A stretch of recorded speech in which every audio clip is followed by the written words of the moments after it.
fait pas l'ombre d'un doute, la ville de Douala est bruyante.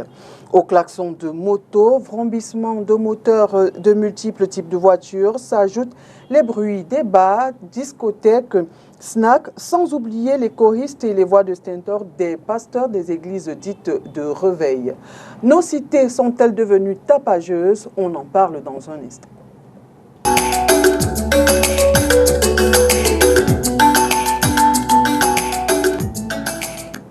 Mesdames et messieurs, bienvenue. L'émission C'est tout droit. Le programme se propose d'apporter des réponses aux questions de société à travers le regard des hommes de loi. Ce jour, nous parlons des nuisances sonores. Comment faire cesser les nuisances sonores de mon voisin et quelles sont les sanctions encourues pour nuisances sonores? Pour nous éclairer, je reçois sur ce plateau Maître Éric Choupé, il est avocat au barreau du Cameroun. Maître, bienvenue et merci d'avoir accepté notre invitation. Merci Madame Oriane de m'avoir honoré une fois de plus pour discuter de cette problématique ô combien importante, surtout dans la cité capitale économique. Très bien. Mesdames et messieurs, pour planter le décor, je vous propose de regarder cet élément et nous revenons juste après. Oui, nous sommes victimes de nuisances sonores au quartier non classé, plus particulièrement à côté de Jet Hotel. Oh oui. Il y a les nuisances sonores là-bas de temps en temps. Parfois, dans les heures tardives même, il y a les nuisances sonores. Bon, on essaie de les parler. Bon, ils réduisent un peu le volume. Bon, jusque-là, ça ne fait que persister. Bon, on ne sait pas. On ne sait pas comment on va faire. Oui, très souvent. Mais comme je suis de nature très patient, donc parfois, je laisse faire, mais lorsque je suis exaspéré, je peux aller vers des personnes concernées pour leur dire d'arrêter. Et souvent, ça se fait? Compte tenu de ma nature pacifique autour de moi, quand j'émets le vœu que cela cesse, généralement, ça s'arrête. Et si c'est dans un cas où ça ne s'arrête pas? Il faut faire recours, ce que je n'ai pas encore fait, mais il faut faire recours aux autorités compétentes, notamment la sous-préfecture, pour indiquer qu'il y a un individu dans le quartier ou dans le coin qui nuit. L'ignorance amène certaines personnes à commettre certains trucs qu'il ne fallait pas. Et du coup, tu vois peut-être que tu es proche à un voisin, pendant qu'il est en train de faire ses tours, ou peut-être qu'il est en train de jouer ses musiques, il décide de te nuire sans savoir dans l'ignorance. Et dans ce cas, parfois, tu dois faire le maximum d'efforts d'aborder cette personne pour essayer un peu de lui sensibiliser parce qu'il y en a certains qui ne savent pas que ça nuit aux voisins et que c'est strictement interdit. J'ai déjà été victime des nuisances sonores, pas mon voisin. Et j'ai essayé d'en parler avec lui et il a baissé le volume. Et ça n'a plus jamais été le cas, ça va? Bon, il met souvent, mais il ne met plus le volume comme il mettait souvent avant. J'ai été victime plusieurs fois de nuisances sonores, vraiment plusieurs fois. Il y a eu des moments où j'ai été obligé de déménager même. Et vraiment, ça va de tous les côtés, aussi bien des bars que des églises qui font beaucoup de bruit la nuit. C'est vraiment très embarrassant, mais bon, voilà, on subit. Il y a eu des fois où j'ai été déménagé comme je disais tantôt. Et il y a eu d'autres fois où, voilà quoi, on a eu la chance que le chef du quartier ou le chef du bloc soit intervenu. Donc voilà un peu. Bon, après aussi là, on ne sait même pas par où commencer. Est-ce que c'est possible? Est-ce que c'est vraiment faisable? Vraiment, on ne sait pas. Est-ce que vous vous êtes rapproché de votre voisin pour lui dire écoutez, vos nuisances? Oui. Mais bon, après, le voisin, quand il tient un bar et dans le bar, il y a 200, 300 personnes, il ne va pas forcément écouter ce qu'on est en train de dire. Il est plus concentré à se faire sa part d'argent. Donc, il ne va pas écouter. Pareil pour l'église Réveil, parce que c'est les deux principaux, je ne sais pas s'il faut dire, les deux principales activités qui créent vraiment énormément de bruit dans nos cités aujourd'hui. Maître, un commentaire après ce qu'ils viennent de dire? Bon, la seule chose que je peux dire en écoutant ce vox pop, c'est que le constat est plutôt alarmant. Que dans une ville comme celle-ci, la population n'a pas une sérénité peut-être pour se reposer ou alors pour vaquer librement à leurs occupations en raison des nuisances sonores qui constituent une infraction à cette ère. Alors, on constate qu'ils sont unanimes. Est-ce que ça veut dire que c'est nous qui sommes laxistes, nous les populations? Parce qu'il y a nuisance dans un quartier X, dans le quartier Y et tout. Après, c'est toute la ville qui se retrouve à être bruyante. Laxisme des populations ou alors des autorités? Bon, vous savez, nous sommes dans un État. Et l'État est constitué par une population. La population qui fait un État. Donc, il y a d'abord une question d'éducation à la base. S'il est consacré que toute personne dans un État est libre, chacun devrait savoir que sa liberté s'arrête où commence celle de l'autre. Ça veut dire que lorsqu'on décide de faire une activité, on doit s'assurer que nos riverains ne vont pas subir des affres de l'activité que nous menons. Mais hélas, dans la ville, ce n'est pas ça. Chacun y va selon son bon gré et selon son ressenti, au détriment du bien-être des autres personnes qui sont sur place. Et c'est fortement regrettable. D'accord. Alors dites-nous, quelles sont les lois sur les nuisances sonores, la loi camerounaise, qu'est-ce qu'elle dit? Il faut dire ici que le droit positif camerounais en ce qui concerne les nuisances sonores est suffisamment garni. Nous allons commencer par la loi fondamentale. La loi qui est comparable à la Bible pour les chrétiens et au Coran pour les musulmans, notamment la Constitution de 96 modifiée. Cette loi-là, la Constitution, en son article 25, indique que tout citoyen a droit à un environnement sain, lequel environnement est garanti par l'État. Et lorsque vous passez donc en revue cette loi-là, la Constitution, cette loi constitutionnelle, vous constatez que tout citoyen doit vivre dans un environnement sain, loin des nuisances sonores et olfactives. Maintenant, à côté de cette Constitution, vous avez la loi de 88 qui traite des questions environnementales et ses annexes. Cette loi-là également proscrit les nuisances sonores. À côté de cette loi, vous avez le décret de 2005 sur les nuisances sonores à proprement parler. Donc vous voyez, et à côté de la Constitution, la loi de 88, le décret de 2005, vous avez également le Code pénal, en son article 362, qui fait des nuisances sonores une contravention. Donc, ce n'est pas la réglementation en cette matière qu'il manque, c'est peut-être que la population ne se l'approprie pas pour savoir, en cas de nuisances sonores, comment est-ce que je me comporte pour faire cesser ça définitivement. D'accord. Je pense qu'au cours de l'émission, nous allons y revenir. On va y revenir. Déjà, est-ce qu'il y a des heures pour les nuisances sonores? Est-ce qu'il y a des heures? Parlant d'heures, à proprement parler, il n'y a pas d'heure précise. Parce que quand on parle d'heures pour les nuisances sonores, on se dit à quelle heure est-ce que les nuisances sonores sont autorisées et à quelle heure c'est interdit. Oui. Sincèrement parler, il s'agit là d'une question de santé publique. Et lorsqu'on parle déjà d'une question de santé, on ne peut pas l'autoriser même un seul instant. Toutes les fois qu'on le fait, on se rend coupable ou on commet une infraction qualifiée de nuisance sonore ou on commet une faute de nuisance sonore. D'accord. Alors, pour être concret, comment faire cesser les nuisances sonores de mon voisin? Déjà, j'ai loué l'attitude des riverains de la ville de Douala parce qu'il ne faut pas toujours voir l'approche contentieuse partout. Lorsqu'on est victime de nuisances sonores de la part du voisinage, la première chose, c'est une approche amiable. Donc, il faut se rendre vers le voisin en question, attirer son attention sur l'incidence que peut-être les bruits qu'il émet depuis son domicile créent chez le voisin que vous êtes. Et l'amener à se conscientiser et à constater qu'il est important pour lui, s'il veut les relations de bon voisinage sans aucun heurts, de réduire le son à un volume considérable. S'il ne le fait pas, ça c'est l'approche amiable. S'il ne le fait pas, la loi a prévu des mécanismes. Je crois au sein des mairies, il y a des structures spécialisées de lutte contre les nuisances sonores. Vous pouvez les saisir, ils vont descendre et sur le plan administratif, ils peuvent même confisquer l'objet qui est à l'auteur de ces nuisances, de l'émission de ces bruits-là. Et sur le plan pénal, vous pouvez déposer une plainte ou alors saisir les autorités, les auxiliaires de monsieur le procureur de la République ou même monsieur le procureur de la République, qui va naturellement ouvrir une enquête et à la fin de cette enquête, des responsabilités seront établies, allant même peut-être à la confiscation, l'interdiction de jouer désormais, de créer de tels bruits désormais à la longue, ou alors la confiscation et l'interdiction, et même la fermeture du lieu qui est à l'origine des nuisances sonores dans les alentours.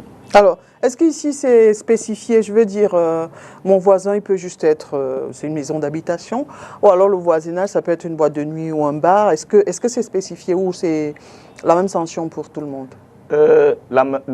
La même sanction, je ne dirais pas non, mais le voisin peut être un voisin d'habitation, ça peut être un voisin à titre commercial, genre un bar ou un snack bar, ça peut être un voisin industriel, les industries, ça peut être même un voisin de transport, ça peut être un transport interurbain, et pour ne citer que ceci. Mais toujours est-il qu'en fonction du secteur d'activité, il y a des sanctions que l'on peut prendre. Je prends peut-être dans le cas de voisins d'habitation. Certains sont pour la plupart des locataires. Il sera peut-être difficile pour les autorités de fermer. Oui, la maison. Parce que même s'il est occupant de cette maison, il n'en est pas le propriétaire. Donc, par contre, pour les bars et les snack bars, on peut aller carrément jusqu'à la fermeture. Si après avoir pris aller sur l'échelle des sanctions, il n'a pas respecté, on peut carrément conduire vers la fermeture. La fermeture. Dans l'autre cas, les autorités peuvent seulement demander peut-être au bailleur de prendre des dispositions pour l'expulser de cette zone-là. De son domicile. Tout à fait. D'accord. Alors peut-être avant de parler des sanctions, parlons des types de nuisances sonores. Effectivement, il y a une classification des nuisances sonores. C'est vrai que dans nos développements, nous avons déjà évoqué quelques-uns. Mais il y a les nuisances sonores domestiques. Ouais. Nous avons parlé des nuisances de voisinage et tout ça, les bruits qu'émettent certains voisins. Donc, on les classe dans les nuisances domestiques. Et il y a les nuisances commerciales. Nous avons parlé des snack bars et des bars et même d'autres activités à titre commercial qui génèrent vraiment énormément de bruit. Et il y a également les nuisances de transport. Ça peut être le transport aérien, ça peut être le transport routier et même ferroviaire. Et à côté de cela, nous avons également une classification des nuisances qui ne sont pas des moindres, les nuisances faites par des églises. Ok. Les nuisances qui ne sont pas des moindres. Donc voilà un peu de manière résumée la classification des nuisances sonores que l'on peut lister à cet instant. Ok. Je vais encore pousser un peu avant les sanctions. Est-ce qu'il est possible de déterminer, même de quantifier les nuisances sonores? Oui, effectivement, il y a des appareils. Il y a des appareils, je crois, si j'ai bonne mémoire, il y a un nanomètre et le décibel qui permettent, ce sont des appareils que lorsque les autorités descendent sur place, il y a un seuil des bruits autorisés suivant certains endroits. Parce que, vous voyez-vous, il y a ce qu'on appelle les quartiers résidentiels, il y a les écoles, il y a les hôpitaux. Tout aux alentours de ces espaces-là, vraiment, il y a un seuil de bruit qu'il ne faut pas atteindre.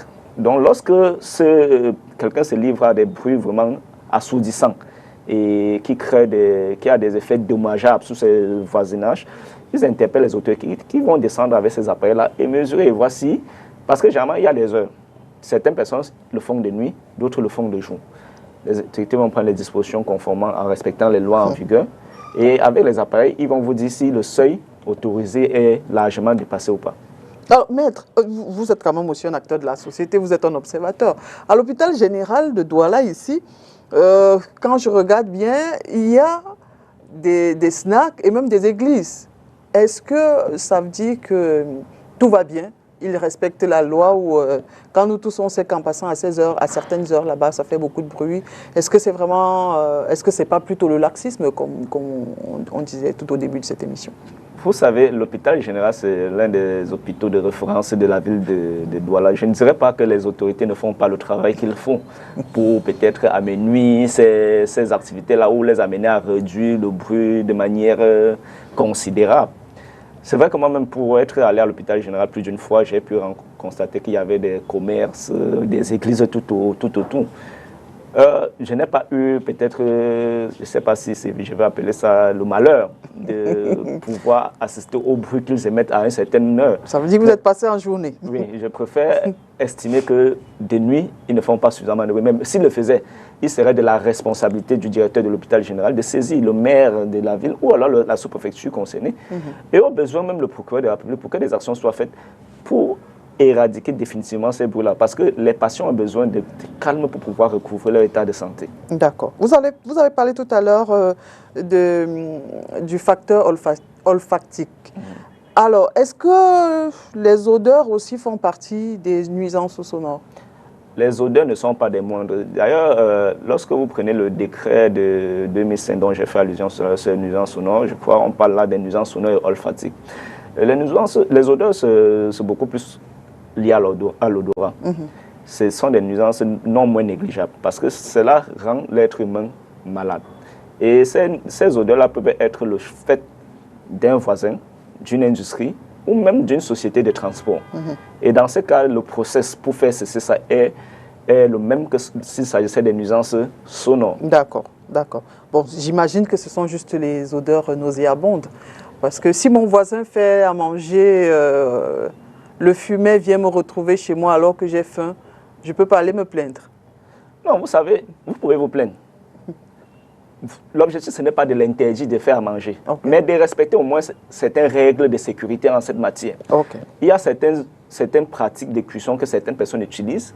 Vous allez vous retrouver chez vous avec de la fumée dans toute la maison, avec de la cendre également et tout ça.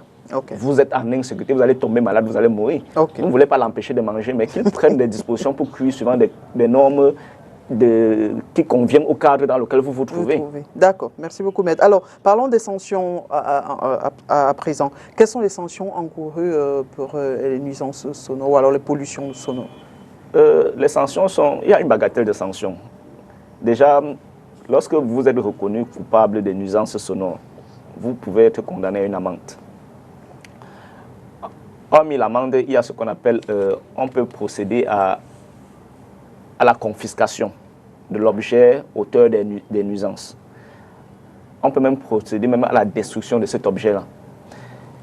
On peut procéder à la fermeture, à la suspension du lieu qui fait objet des nuisances sonores.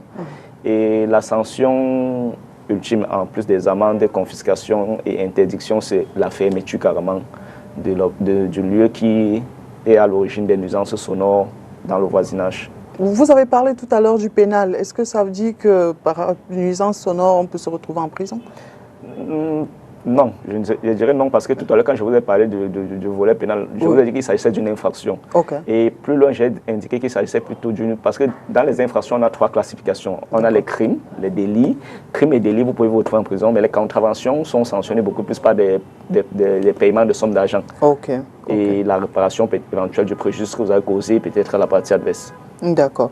Est-ce que le procès sera le même si on tombe malade? Parce que on l'a déjà dit, et selon certaines études aussi, les nuisances sonores sont un des facteurs conduisant aux maladies cardiovasculaires. Ça veut dire que c'est un problème de santé publique. Alors, est-ce que si on arrive à être malade suite aux nuisances sonores, je reformule ma question, comment on fait? Quel est le process si on se retrouve malade et qu'on a... on est sûr que ça provient des nuisances sonores? Bien, pour répondre à cette question, je dirais que si vous indiquez que si on est certain, par exemple, que ce sont les nuisances sonores qui sont à l'origine peut-être de notre mal-être, c'est là sous subordre que nous avons fait des consultations. Il y a un dossier médical qui indique expressément que c'est en raison. Par exemple, je prends par exemple le cas des hypertendus. Ils doivent être d'un environ où il n'y a pas de bruit parce qu'à tout moment, la tension peut soit grimper, soit chuter. Lorsqu'il y a un dossier médical qui indique expressément que les nuisances sonores sont à l'origine de votre mal-être, vous allez engager des procédures indiquées. Ça peut être une procédure même au civil, en dommages et intérêts, donc en réparation du préjudice subi. Parce que l'article 1382 du Code civil dit tout fait quelqu'un qui a causé autrui un dommage oblige la personne par laquelle il arrive à le réparer. Dès cet instant, vous pouvez engager des actions et la personne qui est auteur de ces nuisances sonores-là doit prendre en charge, premièrement, tous vos frais médicaux. Il doit encore supporter le préjudice psychologique que cela vous a causé et tous les frais autres que les frais médicaux que vous avez pu exposer, donc les frais de procédure, vous avez dû certainement saisir les autorités, payer certains frais pour que des commissions descendent, pour des consultations, tout ça doit être mis à sa charge.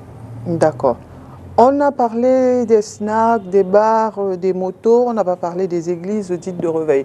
On sait que depuis quelques années, on est face à une explosion de ces églises-là. Est-ce que c'est exagéré de dire qu'elles font trop de bruit? Bon, peut-être qu'il faut dire toutes les églises pour ne pas se faire... Pour ne pas faire une focalisation sur eux, pour qu'ils pensent que nous avons des parties prises. Là, c'est intéressant. De prime abord, on peut simplement dire que vraiment, on n'empêche personne de louer son Dieu ou encore de le prier. Mais il faudrait que même les églises ont l'obligation de respecter le voisinage. Et malheureusement, certaines églises s'y donnent à cœur joie. Déjà, ils commencent le culte, peut-être, ils font le culte tous les jours de la semaine, avec des balafons, des tam-tams et tout ce qui est tout un orchestre philharmonique. Et ils ne font pas seulement tous les jours de la semaine, mais ils font aussi même des nuits. Donc, non seulement en journée, les enfants n'ont pas la possibilité de se reposer. La nuit, il est impossible aux enfants d'apprendre dans de telles conditions. Ce type d'église-là se rendent également coupables de nuisances sonores. Et les sanctions qui leur sont applicables peuvent aller jusqu'à la fermeture et même à l'interdiction d'exercer désormais. Déjà, il y a une actualité brûlante là où, je crois, c'est le ministre de l'administration territoriale qui a déjà interpellé les églises clandestines et irrégulières. Là, il les a fait une mise en demeure de fermeture. Et je crois que certaines autorités locales sont même déjà en train de les convoquer pour procéder à leur recensement. Parce qu'on a constaté que un bon matin, quelqu'un se lève là et il s'autoproclame pasteur et ouvre une église et commence à tempêter dans tout le quartier. Vraiment, il est temps que ces églises-là prennent conscience et arrêtent de troubler le voisinage comme ils le font. Est-ce que, quelque part aussi, on n'est pas en train... Nous sommes dans un pays laïque. Est-ce qu'on n'est pas aussi un peu en train d'enfreindre leurs lois? Peut-être que dans leur façon de louer, c'est comme ça qu'il faut procéder. Je vous comprends parfaitement. Cette question est d'autant plus pertinente que je vais faire le parallèle avec le SNAP. Okay. Vous savez, les hommes d'église, quand vous voulez parler des SNAP, ils disent vous êtes les hommes du monde. Et ceux du SNAP disent que ce sont les hommes de Dieu. Le SNAP, on a pris des dispositions de telle sorte que même si on joue une musique dans un SNAP à un volume de 100%, vous n'allez pas entendre même si vous êtes à l'extérieur. Ça veut dire qu'on a insonorisé le SNAP. Okay. On peut désormais imposer aussi aux églises. Si vous voulez faire le bruit, faites-le entre vous, insonorisez les églises et vous faites le bruit comme vous voulez, vous fermez les portes, vous faites le bruit à l'intérieur comme vous voulez. Le voisinage ne sera pas touché par ça et personne n'aura de soucis. Si vous tombez malade entre vous-même, c'est un choix que vous aurez fait personnellement. Chacun devant supporter les frais médicaux liés pour retrouver sa santé. Je crois que ça, c'est déjà une bonne solution. C'est une bonne solution, même si certains hommes d'église vont dire qu'on ne fait pas l'église avec les portes fermées. Mais si on ne fait pas l'église avec les portes fermées, prenez alors les dispositions pour que le voisinage ne soit pas troublé lorsque vous faites l'église, notamment avec les nuisances sonores que vous émettez pendant vos heures de culte. Et la solution idoine que je trouve à l'heure actuelle, c'est peut-être d'insonoriser également les églises. Si on a imposé ça au SNAP, pourquoi ne pas imposer ça aux églises? Parce que celui qui fait le SNAP peut te dire que ce n'est ma manière ce n'est pas de culte ici. Okay. Donc le dimanche, si celui-ci doit aller à l'église, le samedi soir, moi je m'en vais au SNAP, j'ai rentre au matin, j'ai rendu gloire au Seigneur. Chacun y va de sa convenance et de sa compréhension. D'accord. Alors, est-ce que je veux comprendre, il y a un autre phénomène toujours lié à l'évangélisation. Ces personnes-là qui se placent dans des carrefours, parfois même dans des marchés, et crient à gorge déployée, appellent à la repentance.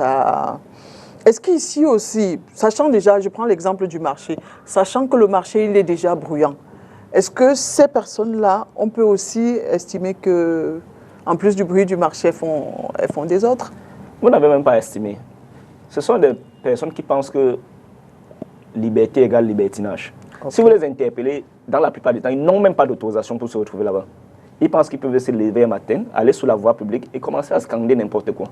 C'est proscrit. Pour faire n'importe... La loi sur les manifestations, pour faire n'importe quelle manifestation, c'est une manifestation publique. Ouais. Ils doivent déclarer auprès des sous-préfectures et obtenir le récépissé des déclarations nécessaires. Mais ils ne l'ont même pas. Ils ne savent même pas qu'ils peuvent faire l'objet de procédures et se retrouver même en cellule. Et ils vont vous dire, le Seigneur n'a jamais dit qu'on défie les lois d'une république. On doit tous les respecter, même les hommes de culte. Ah, maître, on va dire, vous avez le diable au corps, hein? Peut-être qu'on va prier pour vous. Non, vous savez, lorsque quelqu'un dit quelque chose clairement et suivant les textes, moi je suis également un chrétien, mais cela ne me donne pas le droit de troubler mon voisinage avec peut-être haussant ma voix au firmament lorsque je vais prier le Seigneur. Non, c'est une histoire entre lui et moi. Toute la cité n'a pas besoin d'être associée à cela. D'accord. Merci beaucoup, maître. Nous sommes arrivés au thème de notre émission. Merci pour tous ces enseignements et votre disponibilité. C'est moi qui vous remercie de m'avoir honoré encore cette fois-ci. lorsque vous m'appellerez les prochaines fois, je regarderai mon agenda pour voir également si je suis disponible une fois de plus. Merci beaucoup, maître. Mesdames et messieurs, merci à vous d'avoir été des nôtres. Nous espérons avoir répondu à quelques-unes de vos préoccupations. N'oubliez surtout pas, nul n'est au-dessus de la loi et nul n'est censé ignorer la loi. À très bientôt.